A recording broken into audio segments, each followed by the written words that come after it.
In this episode of Archie Corner, we're going to be discussing how to hire your own architect and general contractor.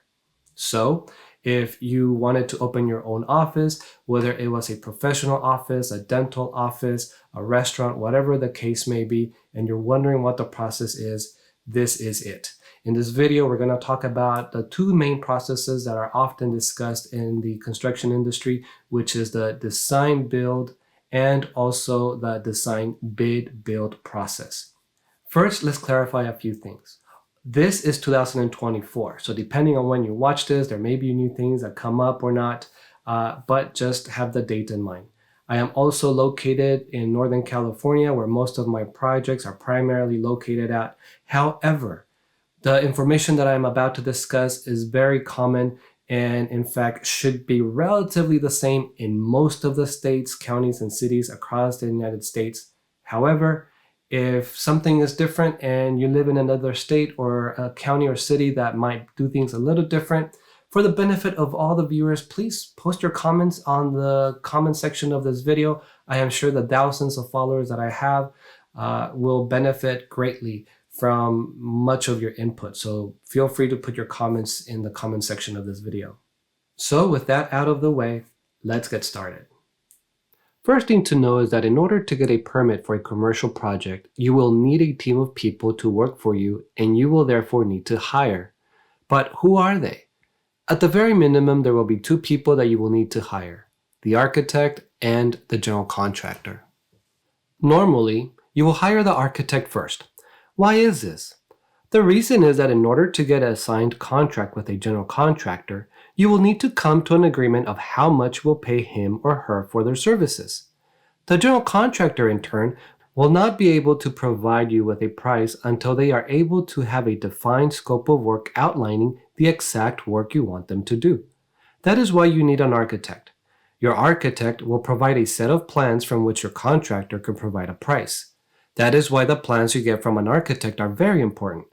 You need an architect that will be able to capture all your wants and wishes and place them on a set of plans that the general contractor is able to understand, interpret, and build from.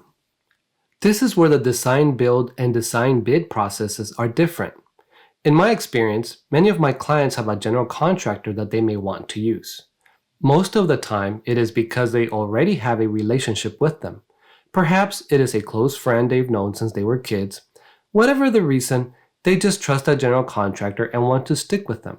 Because of this, let's begin by describing the design-build process. The design-build process is named this way because the same company that designs the project, in other words, the same company that provides engineering plans for permitting, will be the same company that builds the project. Now, you might be confused. Isn't that why you hire a contractor, so that they can build it? Yes and no. A contractor may have their own crew for various trades like framing, for example, but there are trades that need to be designed by a professional engineer to be permitted. Typical examples of these trades are mechanical, plumbing, and electrical, but there may be others like fire sprinklers and fire alarm engineers. These engineers need to provide plans that need to be revised by the authorities having jurisdiction, commonly known as AHJs. Example of AHJs are building department, fire department, and health departments, etc. Because of this, what most commonly happens in the design-build process is that your general contractor will hire companies that have these engineers in-house. This provides you with a single point of contact for all of those trades. Most of the time, the general contractor and the architect will coordinate with these engineers behind the scenes, which takes us back to the architect. The architect should coordinate all your wishes and wants into a set of plans. The term plans can be confusing at first because a set of plans can contain floor plans, reflected ceiling plans, etc. Because of this, if you're doing this for the first time, you may easily get confused thinking that a set of plans is the same thing as a floor plan. So just have in mind that these two items are different. The preliminary set of plans that your architect may usually include at minimum are a floor plan and a reflected ceiling plan. Once you approve the floor plan and ceiling plan, you can now jump to the next step. First, You can share these preliminary plans with your general contractor to get preliminary pricing. If preliminary pricing comes in too high, you can opt to redo the plans to align with your budget or decide that it's okay to move forward with the design and pay the additional cost. The second thing that may happen, assuming you approve the preliminary pricing, is that the architect may now share the preliminary plans he or she created with the rest of the engineers. This will allow the engineers to create their own set of mechanical, plumbing, electrical, fire sprinkler, and fire alarm plans. Depending on your project, you may have more or less engineers. But these are some of the most common.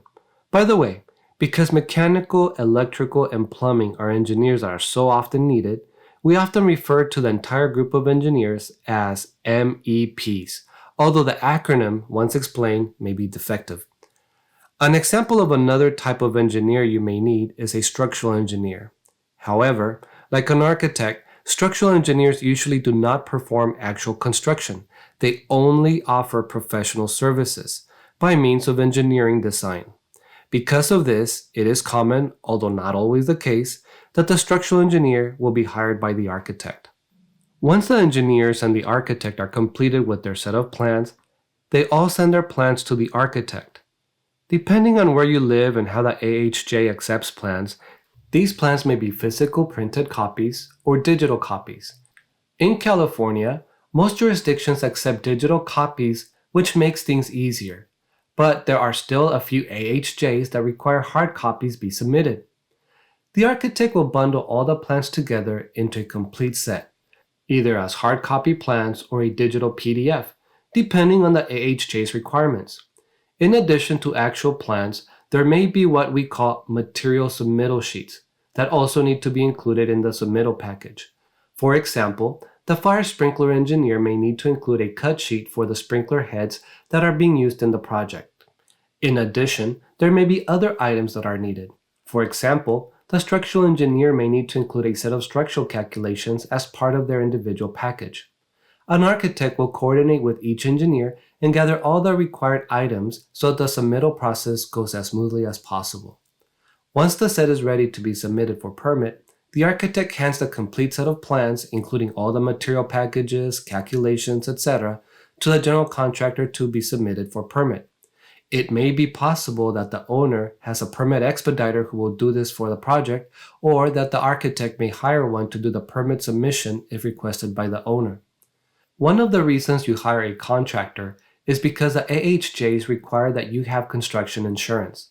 General contractors are licensed not just to do the physical construction, but to also contract with all the trades in the owner's behalf. Because of this, the general contractor carries a license and insurance that is normally required by all AHJs. That is yet another reason why it is extremely important that an owner hire a licensed general contractor. By doing this, the general contractor's insurance will be on record with the AHJs, and they will carry that insurance during the duration of the construction, and thereby adding a layer of protection for the owner. Once the AHJs issues a permit, the general contractor will pick up the permits and begin construction. And you may remember that the designers who design the plans will also be the ones building their scope. For example, the mechanical company that provided HVAC engineering will also install and or modify the HVAC equipment. The plumbing company that provided plumbing engineering will also do all the actual plumbing work, etc. So, what are the pros and cons of this process? Let's start with some of the pros. You can work with a general contractor that you know and trust. He or she can be your only point of contact. Because the companies that engineer the design will also be the ones that do the actual construction, the owner will normally get less change orders during construction. This process also creates a team environment where the design team and construction team are collaborating with each other. For example, if unexpected conditions are found during construction, a design-build team can find solutions in a fast and efficient manner. Now, what about some of the cons? The owner may not be able to shop around for better pricing. You're stuck with whatever pricing you get from your general contractor. You might wonder if they're charging you too much or if you're getting a good deal. The owner may not have as much control on the project. They may have to rely more on the general contractor and architect to achieve an outcome.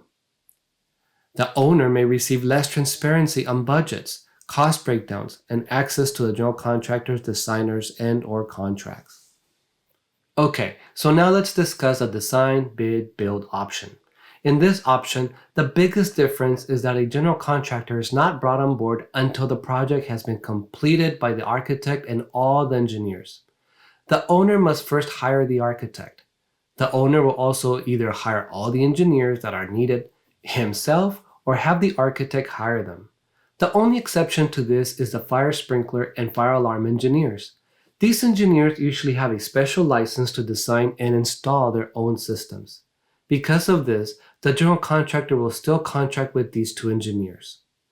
Once the architect and all the engineers are done with their respective construction drawings and other items that are included in a complete submittal package, such as calculations, material submittals, etc., two things will happen. First, the plans can be submitted to the AHJs, and second, the plans can go out for bid. The idea is that while the plans are being reviewed by the AHJs, the owner will send the completed plans out for bid. Normally, the plans get bid by 3 different general contractors. This way, the owner gets 3 different prices from 3 different contractors, and then the owner can select the contractor with the lowest responsible bid. The general contractors in turn will get their own team of MEPs to perform the actual construction work. Although it is possible that some of the original MEP engineers may bid with a general contractor for the construction of the work, it is not always possible and definitely not guaranteed. Nevertheless, because the plans are submitted to the AHJs prior to having a general contractor on board, the owner must be sure to either hire a permit process agent of their own, do the submitting themselves, or have the architect provide those services. Once the project is awarded to a general contractor, it is hoped that the AHJs are either ready to or nearly ready to issue the permit. Once the permit is ready to be picked up and a general contractor has been selected, the licensed contractor can pick up the permit, sign off on all the construction insurance forms, pay the fees, and begin construction. However, remember how we mentioned at the beginning of this process that the general contractor usually carries the fire sprinkler and fire alarm plans? It is important to note that some of the AHJs will allow for fire sprinkler and fire alarm submittals as deferred approvals, and other AHJs will not. Deferring a permit means that the release of the building permit will not be held back by the approval or lack of approval of the sprinkler and fire alarm systems. Because of this, the owner should coordinate with the architect to see what options exist in the local area and whether or not the local AHJs will allow for deferred approvals or not. So, what are the pros and cons? First, let's start with some of the pros. The owner has some control over the project. For example, he may be able to review the plans, review the bids, budgets, etc. The responsibility of each party are transparent to the owner. The owner can also carefully review the qualifications of the entire team before bringing them on board. What are some of the cons? If the plans are not perfect, don't expect the price to be perfect. Because nobody is perfect, it is very common that change orders will happen. In other words, if something was missed on the plans, the owner will have to approve a change order to include in the project. In addition to change orders, this process can create conflicts between the design team and the construction team. These conflicts may create delays. And because timing is required to bid, review, and select a general contractor, this process may be more time-consuming. The owner usually must be very knowledgeable with construction to be able to effectively review plans, schedules, and contracts. And well, that is a general overview of these two processes. There are various variations too, but I hope you liked the video. I hope this helped. If you liked it, please don't forget to give me a thumbs up. If you haven't subscribed, please subscribe today. And tell your friends about me.